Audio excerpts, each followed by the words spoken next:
was a bold adventuring man. Jim Bowie, battled for right with a powerful hand. His blade was tempered and so was he.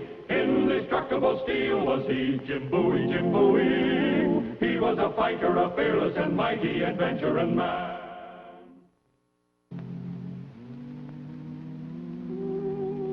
In 1828, gold was discovered in the Cherokee lands in Georgia.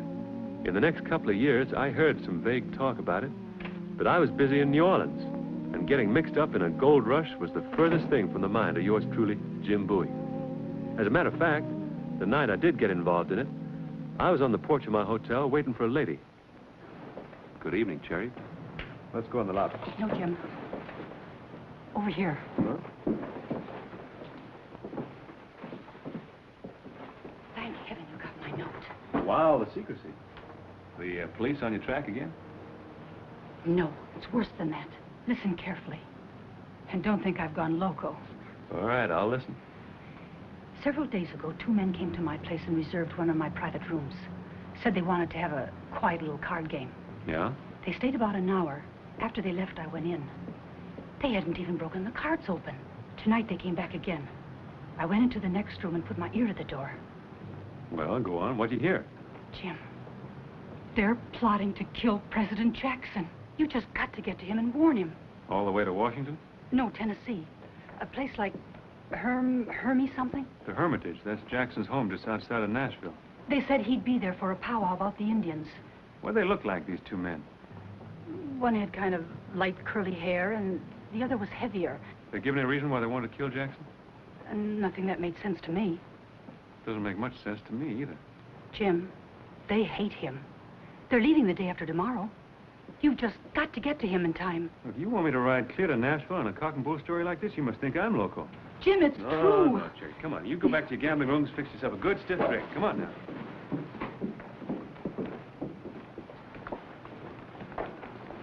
Jim. Go on, Cherry. Be a good girl. I got an appointment. Good night.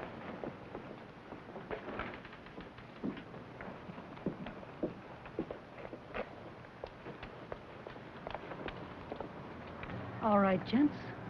Pay off. He's going. You're sure? At dawn. Then we leave tonight. $1,000, Jerry. The price has gone up, gents. I want 5, or I do a little talking. You won't get anything, Jerry. What?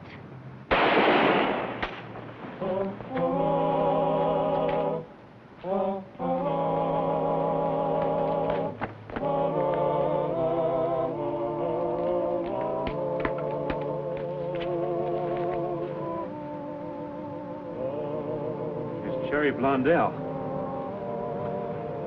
She's dead. You go get the police. Looks like I'm on my way to Nashville.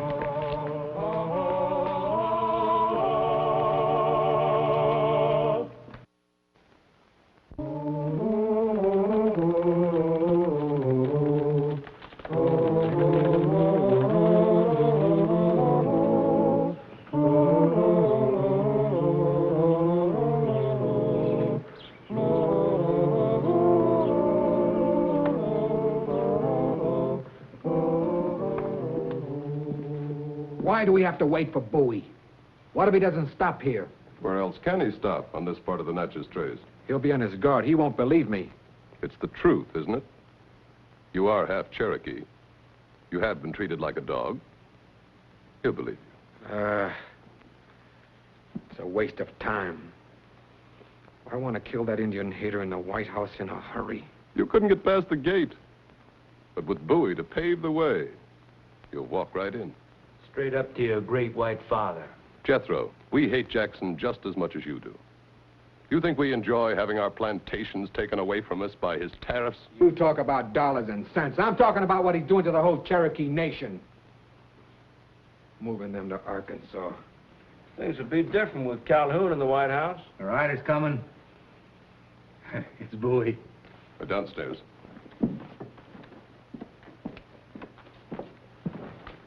Hit me hard and make it look good. It's all in your lap now. Remember, Bowie is the only one can open the door of the hermitage to you. And when you get inside that door...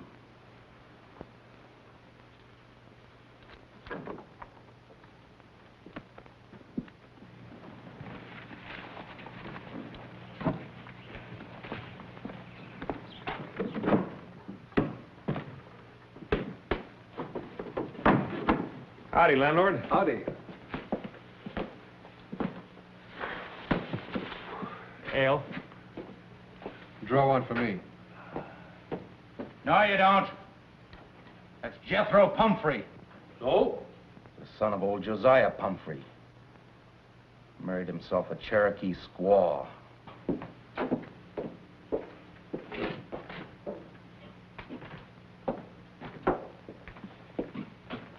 Ain't no Indian's gonna drink in the same place I do.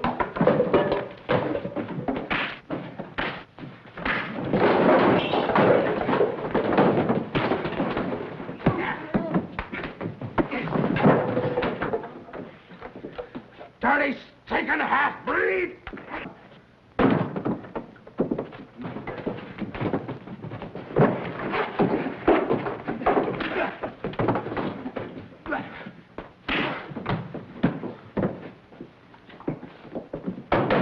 Hold it. Well, killing him's not going to do any good, is it? There'll be one less of his kind. And one less of yours. Now, come on, sit down and cool up. Come on. Sit down.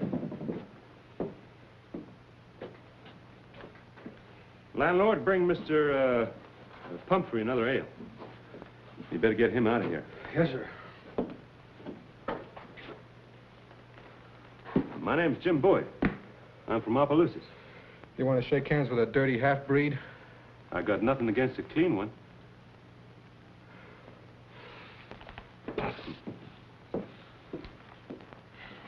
You sure get your dander up, don't you? I reckon you do have a problem. Killing isn't going to solve anything, is it? What will? I don't know. Time? Patience, maybe? Will patience get me back my uniform? Uniform? I was a midshipman at sea in the United States Navy, till a drunken boatswain in Havana made me exactly 29 minutes late returning from shore leave. You were dismissed from the Navy for that? Must have been some other reason, wasn't there? There was. My captain hated Indians. He called it mutiny. I was logged, court-martialed, dismissed. How did you get in the Navy in the first place? Oh, I made honors at college. The mission school for Indians at Cornwall, Connecticut. Then Princeton. I was the shining example of the progress of the Indian. I was going to help my whole tribe. Now when they need me, I can't even face my own mother. Didn't you appeal the decision? Oh, I even wrote to President Jackson 4 times. He never answered. That's not like Andy Jackson. Not like him at all. Well, how do you know? Well, I know him. As a matter of fact, I'm on my way to see him right now. You are? Uh-huh. I mean, so am I. I mean, I'm going to try to see him if I can get in. Well, maybe I can get you in. Do you know him that well? Well, I'm going there to do him a favor. Maybe I can persuade him to do me one. Yes?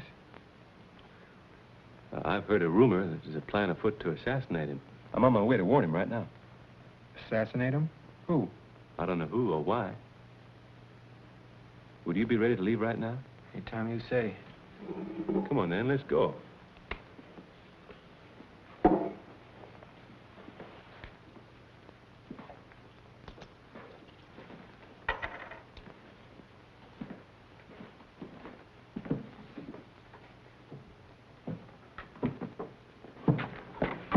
You got a horse? Oh. What if I didn't have a horse? Well, maybe we could have gotten you one.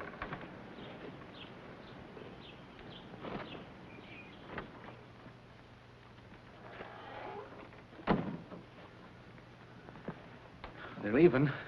We saw them. Here's your money, Slater. And a little extra. Help you forget all about it.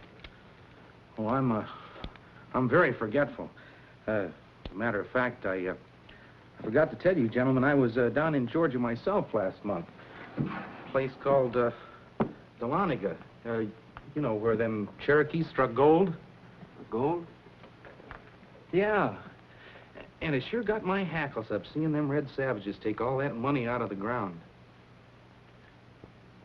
You gentlemen from Georgia ought to do something about that. Run them Indians out and get them mines for yourself. Well, Congress has already passed a law about it, the Indian Removal Bill. Yeah, but they got a treaty, and they're plenty smart, them Cherokees. I hear they're hiring big lawyers. You may drag it out for years. It is possible. And all that time, all that gold going out. Seems to me there ought to be a faster way. For instance? Well, say a Cherokee was to assassinate the president. If that happened, them Indians would get moved out real fast. That is what's left of them. Just, how does this concern us and you? Well, I got no use for Andy Jackson, and I kind of like you gentlemen. And I dearly love gold mines. And I was kind of hoping that you'd take me to Nashville with you. You are going to Nashville, ain't you? Yes, we're going to Nashville. We're leaving now. You're not Slater!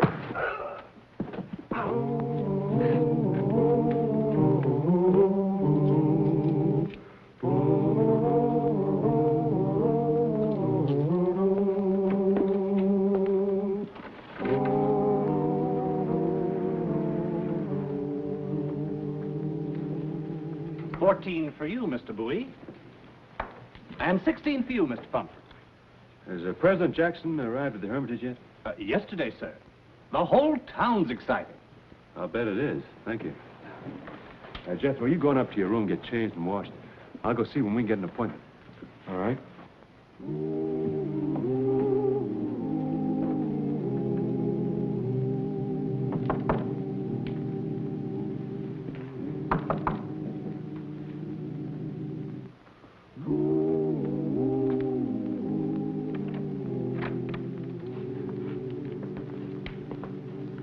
How's it going, Jethro? How do you think it's going? Fine. He doesn't suspect anything, does he? No. It was even his idea to take me to see the president.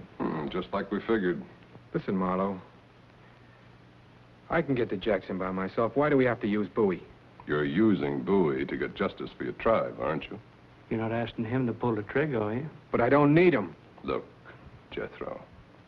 When we found you, you were drunk on the levee at New Orleans. Was that helping your people? This way, you can get that Indian hater out of the White House. Do us all some good. All right. All right, get out before he gets back here.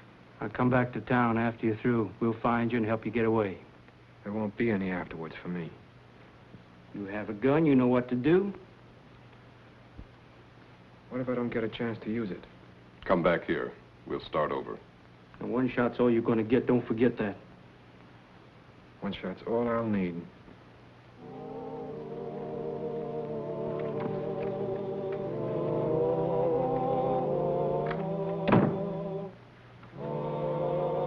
One shot's all I'll need.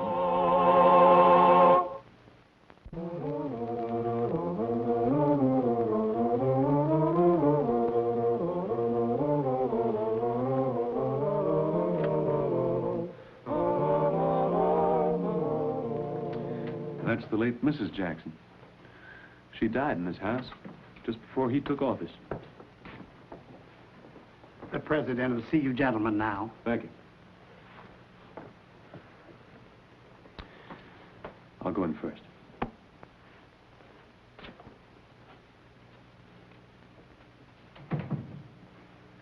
Jim Bowie, I'm glad to see you again. Well, thank you very much, Mr. President, sir. I'm afraid I've come with some very alarming news. You too? It'll have to wait. This is more important. Well, now, look at this. Did you ever see a handsomer litter? No, I didn't, sir. They're fine. They're real fine. Why, they're beautiful pups. Mr. President, sir, what I've come to Nashville is to tell you that... Now, don't be in such an all-fired rush. You've got to help me name these rascals. Well, sir, You know what I like about animals? They're the only friends I have who never pester me with their advice.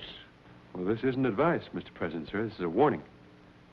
I've heard there's a plan afoot to assassinate you. Only one? I'm serious, sir.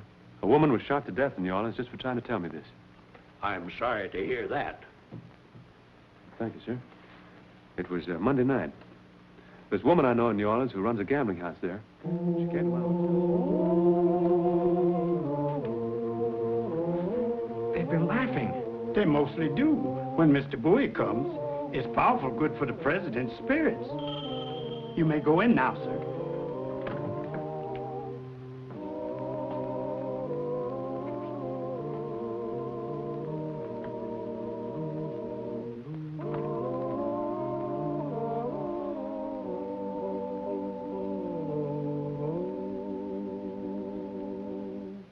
This one looks kind of ornery.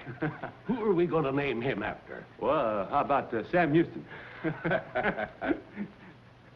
Hello, young man. Sorry to keep you waiting. I had some important decisions to make about my family here. Told Mr. President your story, Jethro. You left out one thing, Jim. This young man had to be twice as good as any other midshipman in the Navy, just because he is half Indian. That's right, sir. And he had to work twice as hard to get there, too. You've had a tough row to hoe, son. Yes, sir, I did. Confound it, you can't call a man a mutineer for overstaying shore leave by 29 minutes. Trumped up charges. That captain ought to be skinned alive. I thought you'd get fired up, sir. Fired up? Jethro, if one of my 97 assistants mislaid your letters on purpose, I'll have his scalp. I might not remember somebody like Jones or Smith or Green, but who the Sam Hill could forget a name like Jethro Pumphrey?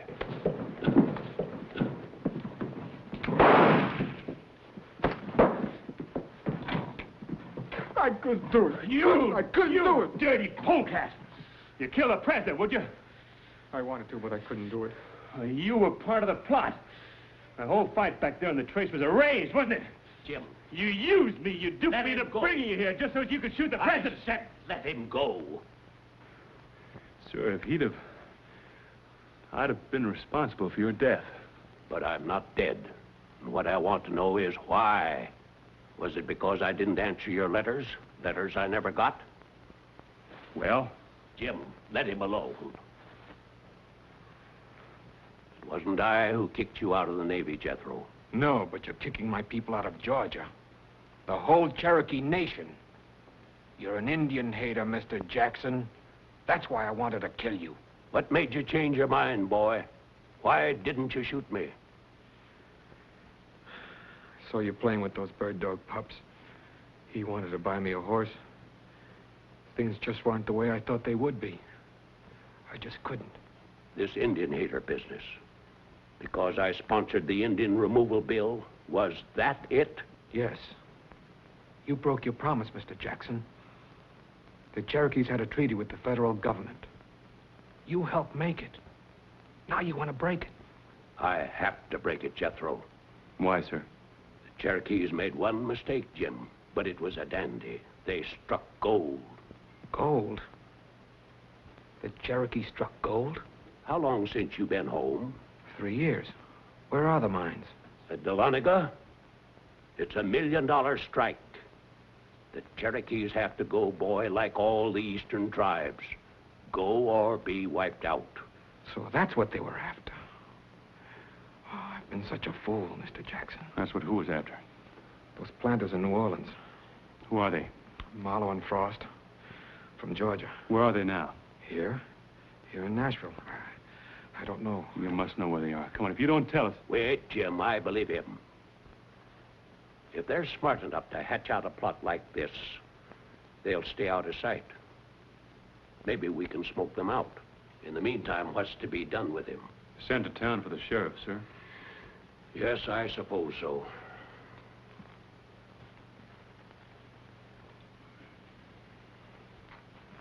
Jethro? Sir? Did these men have an alternate plan in case you fail today? Yes, sir. I was supposed to go back to the hotel. Good. You do that.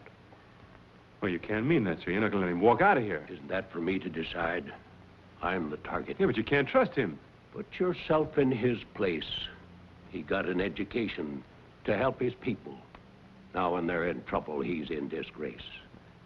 This is his chance to redeem himself. Go back to town, Jethro, and if they come to you, report to Jim Bowie at his hotel. You mean I'm to wait back at my hotel, cooped up with my hands tied behind... You always have to wait for big game. Get along, Jethro. Thank you, sir.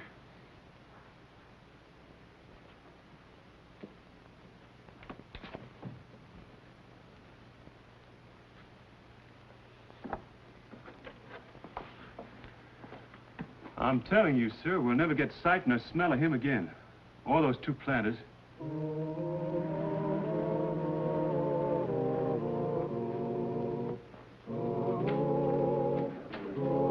Well, this is a surprise.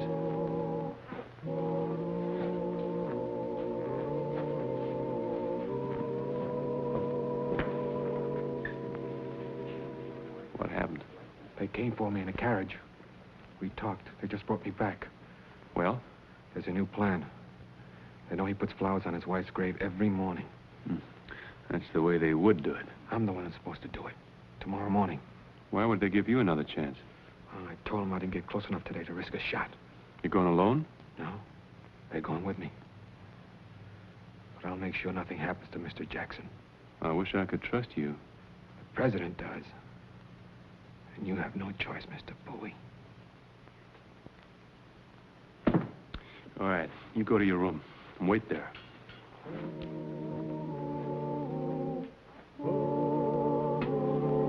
I have a little errand to run.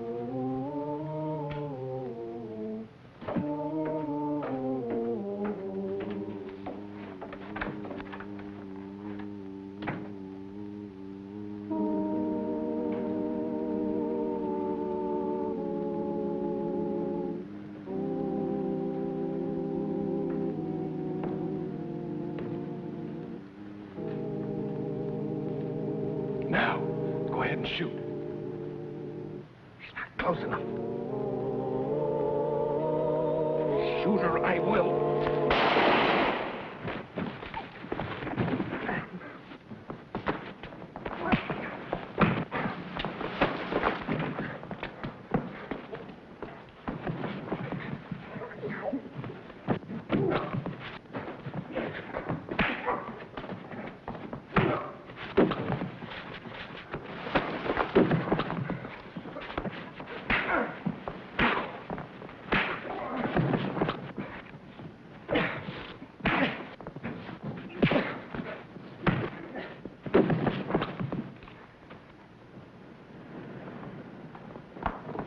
Hold those two for the murder of Cherry Blondell in New Orleans. Mr. Bowie. Yeah, I had a hard time talking the president into this. Well, here it comes now. This fool pup tripped me when I was hunting my sword. Anybody hurt? No, sir.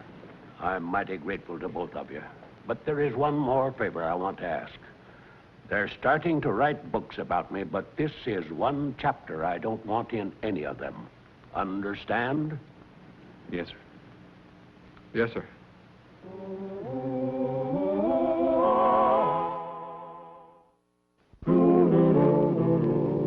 You'll be pleased to hear, Midshipman Pumphrey, that your former captain has been suitably rewarded for his prejudice and injustice. Yes, sir.